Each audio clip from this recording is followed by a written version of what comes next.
So this is just a reminder to the public, to the Board of Education. This is where we were projected to be with respect to our operating fund balances. If you could just continue. And here is the plan moving forward from the Ad Hoc Deficit Reduction Planning Committee. So we had a committee that was made up of the association, was made up of administration, board members, as well as committee members. They came up with a 2-year plan in the event that we did not pass a referendum. I talked about this over and over and over at every meeting. We stayed very consistent. In addition, the board had actually adopted, very specific guidelines. And I'm going to read those to the public so we're on the same page. And the original amount was about $750,000. Keep in mind that we're going to have to make adjustments. For example, we just lost a property tax appeal to a local business, so we'll be refunding them $82,000. So we lost $82,000 in revenues to the school. So we're going to have to make some adjustments to our actual data sheet. But here are some of the things that we talked about, or the committee had agreed upon, and we're going to send this back to the committee. I have a timeline that we're going to talk about a little bit here. But we're going to send this back to the committee to reaffirm that these are the programs that we're going to be moving forward with cutting in the 17-18 school year, the 17-18. I'm going to go backwards on the sheet. And again, this was adopted by the Board of Education, I believe, in the month of, well, several months ago, I'll say. Several months ago, prior to going out for referendum, prior to. And by cutting these, the result will be basically what's represented here on the next slide. So if you move forward one, that will be the adjustment by cutting these programs. For the first year, we haven't committed to the second year, so this is the first year because the ad hoc has not talked about it. But some of the things that will be cut are field trips. We will no longer be funding those. Instructional tech, we do not purchase replacements for the Chromebooks in 5-6 grades. No new tablets for first grade. That'll save about $27,000. Summer school will not be funded. It'll be eliminated. That's about $33,000 in savings. Office assistants, we're going to take a look at that. We're looking at a savings of $55,900. Learning centers, the reduction of the position will be $25,000. And we're going to be looking at forming a intergovernmental agreement with the library to provide services for the days that we may need them. It depends on what we can actually afford. Others will be RTI leaders, chorus, scholastic bowl, Pride. And so Pride basically coordinates quite a few events for the schools. So the Pride stipend will be cut, Pride leaders, peer leaders, student council, talent variety show, battle of the books, yearbook, that's $35,214. Clubs, dance, drama, camera, athletics, basketball, cheerleading, soccer, cross country, softball, volleyball, POMs, transportation, all of which are listed there. So this has been on over and over and over, every presentation. I believe I've done over about 30 to 35, maybe 40 presentations at home. So that'll save about $87,596. Full day kindergarten will go to half day kindergarten, but we have to still sift through some of the scheduling issues. So it'll be full day to half day. That was a tradition in this district that was fully funded by the schools for 24 years, ironically, 24 years. That'll affect the school day. Where we had some discussion, we did not come to a consensus, and this is why I'm coming back with a timeline. I'm going to outline it here so the community can hear it. It'll be posted on the website so you can see it. I'll send it out on Facebook, Twitter. No robocall on this particular one. I don't think a robocall is necessary. But basically, it's special programs: art, band, industrial arts, music, world language. And the reason this is problematic is because we have scheduling issues. We have scheduling issues. I'm going to put it in perspective. So if we take away world language, that's 50 minutes that are cut out from the day. We're not going to be able to fill that 50 minutes, so we will do one of two things. We'll either have to start the school day later or end the school day sooner. Okay?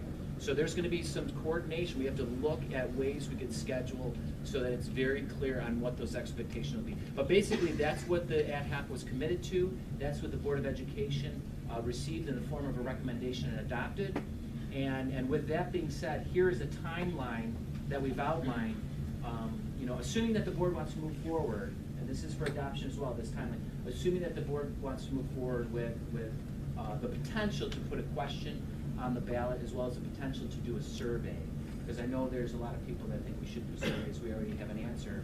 But at the end of the day, you know, when the votes came in, there were approximately 4,700 total, 1,000 were yes, the difference were no's. You know, we need to understand why people voted no. Besides, it was too much. I think that's pretty obvious. But what's reasonable? $100, 0. So if we go back to the original survey, 0 may be reasonable.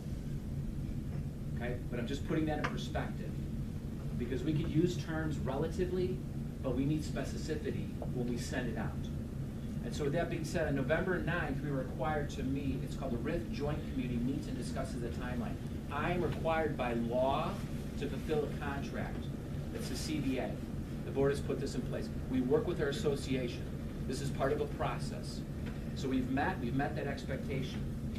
November 15th, we discussed with the DLAC, which is the District Leadership Administrative Council. I went over some of the information that we've basically discussed here. The Board of Education will discuss the ad hoc, we'll discuss tonight, and they can send it to the Ad Hoc Deficit Reduction Planning Committee and provide further direction on the areas where we were not efficient in providing with the appropriate scheduling. The board will then direct the superintendent to prepare a survey to register voters. So you know the actual survey will cost anywhere from $2,000 to $3,000 in a year in advance. If you don't want me to do that, I understand. You can direct me not to do that.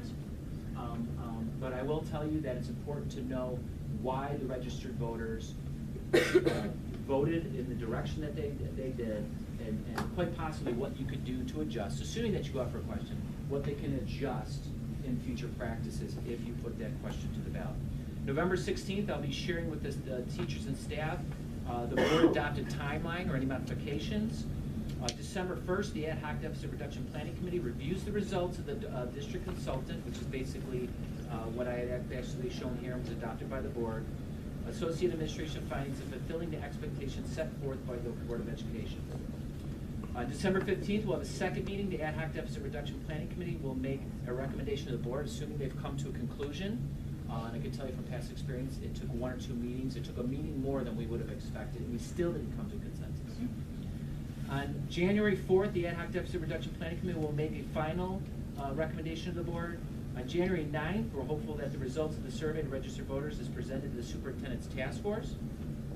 On January 10th, Board Committee of the Whole will meet and discuss the recommendations for potential action, assuming the board moves forward with another ballot question for the April elections. Board of Education will adopt an Ad Hoc Deficit Reduction Planning Committee recommendation, and then the board will review the findings from the superintendent's task force. And remember, one is about programs, the other one's about buildings, 2 separate. On January 16th, we'll have to schedule a special meeting to vote on action item for submission with the County Board of Elections, because that is due on January 17th. And January 17th, the board meeting to discuss and act on motion regarding potential ballot question. So these are a few things that you know, I wanted to go over with the board as part of my presentation. The last part is a sequence of dismissal RIF deadlines, and this is a contractual obligation of the board. The board put in place a contract. If the board chooses for me to go in a different direction, which I don't believe it's going to, I'm going to fulfill this expectation because it is a negotiated item. On December 1st, a meeting with the Reduction in Force Joint Committee. It's made up of an equal number of members from the association and from the administration. It was 2 and 2. On February 1st, that's the last day for Reduction in Force Joint Committee to make any recommendations in the RIF process for the school year. By March 26, 2017, at least 75 calendar days prior to the last day of school, the district will submit sequence of honorable dismissal.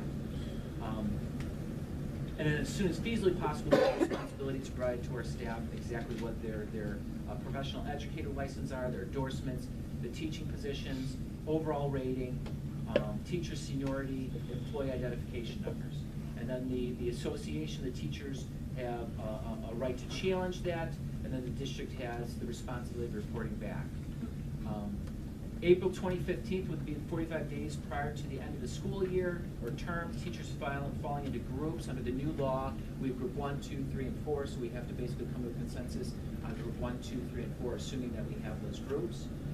And then April, on the last 45 days prior to the last day of school, The Board of Education must have adopted any resolution for dismissal of teachers, of reemployment of non-tenured teachers, and provide notice of dismissal upon the affected teachers.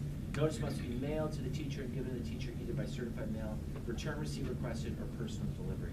So I'm just outlining it, letting the board know these are the next steps that we have to take.